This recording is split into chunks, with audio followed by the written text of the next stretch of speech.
আজকে রান্নাটা শুরু করলাম একেবারে চিকেন কষা দিয়ে। বোনলেস চিকেন ছোট ছোট টুকরো করে নিয়েছি, এর মধ্যে পেঁয়াজ আর লঙ্কা কুচি দিয়েছি, আদা রসুন পেস্ট দিয়েছি, আর নুন হলুদ এটা তো মাস্ট থাকবেই, আর সঙ্গে দিয়েছি একটু ভিনিগার। Good afternoon. আজকে করব একটু চিকেন দিয়ে মোগলাই পরোটা। অনেক দিন ধরে ছেলে বলছিল যে মোগলাই খাবো, তা বাইরে থেকে কিনবো কেন, যখন করতেই পারি বাড়িতে, তাহলে বাড়িতেই বা করবো না কেন। তাই আজকে রান্নাটা তোমাদের সঙ্গে শেয়ার করব। প্রথমে চিকেনটা একটু ভালো করে কষে নিই। চিকেনটা কষার সময় আমি কিন্তু এতটুকু জল দিইনি, শুধু মশলাটা রেগুলার যে মশলা থাকে চিকেন কষার জন্য সেই মশলাটুকু দিয়ে ঢাকা দিয়ে জাস্ট একটু মশলা সমেত চিকেনটাকে ভেজে নিয়েছি। চিকেন আমার সেদ্ধ হয়ে গেছে এবং মশলাটাও ভাজা হয়ে গেছে। এবার আমি চিকেনটাকে তুলে রাখবো। চিকেন কষানোটা আমি তুলে রেখে দিয়েছি একটা বাটিতে, এবং ওই কড়ার মধ্যেই আমি দিয়ে দিয়েছি একটু তেল। আর এবার আলুর যে তরকারিটা হয় সেই আলুর তরকারির জন্য আলুটা ভাজতে দেবো। আমি কড়া ধুইনি, চিকেনের কড়াতেই আমি দিয়েছি, কারণ আমি যেরকম ভাবে বাড়িতে রান্না করি সেই রকম ভাবেই তোমাদের কাছে শেয়ার করি। হলুদ দিয়ে দিলাম নুন। এইবারে একটু নেড়ে ঢাকা দিয়ে দেবো, তাহলে আলুটা নরমও হয়ে যাবে, ভাজাও হয়ে যাবে। আর ফ্লেমটাকে একদম লো ফ্লেমে রাখবো, নাহলে আলুটা কিন্তু পুড়ে যাবে। আলুগুলো ভালো মতো ভাজা হয়ে গেছে।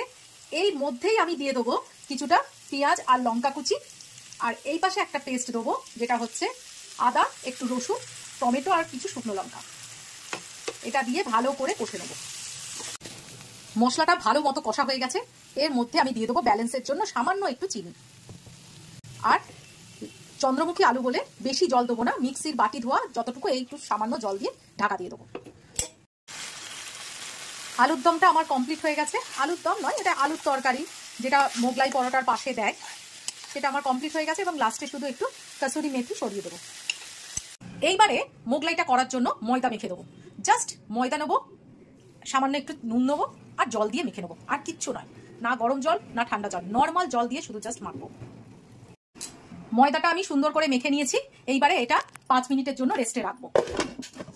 এই পাশে দুটো ডিম নিয়ে নিয়েছি।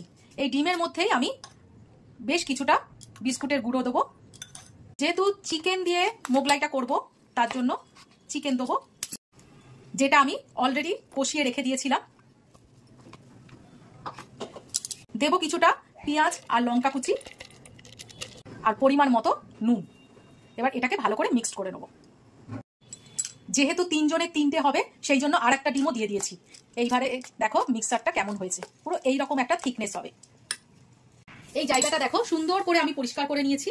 এইবারে আমি এই জায়গাটার মধ্যে একটু তেল দেবো প্রথমে, দিয়ে এই জায়গাটা পুরো এরম করে তেল দিয়ে মাখিয়ে নেবো, যাতে বেলার পরে আমার মোগলাই পরোটাটা তুলতে সুবিধা হয়। দেখো সুন্দর করে আমি এখানটায় মাখিয়ে নিয়েছি তেলটা।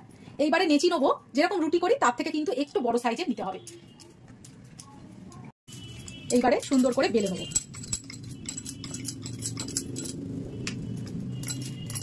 দেখো কতটা পাতলা করে আমি বেলছি, যতটা সম্ভব আমি পাতলা করে কিন্তু বেলছি, যাতে মোগলাইটা খেতে ভালো লাগে।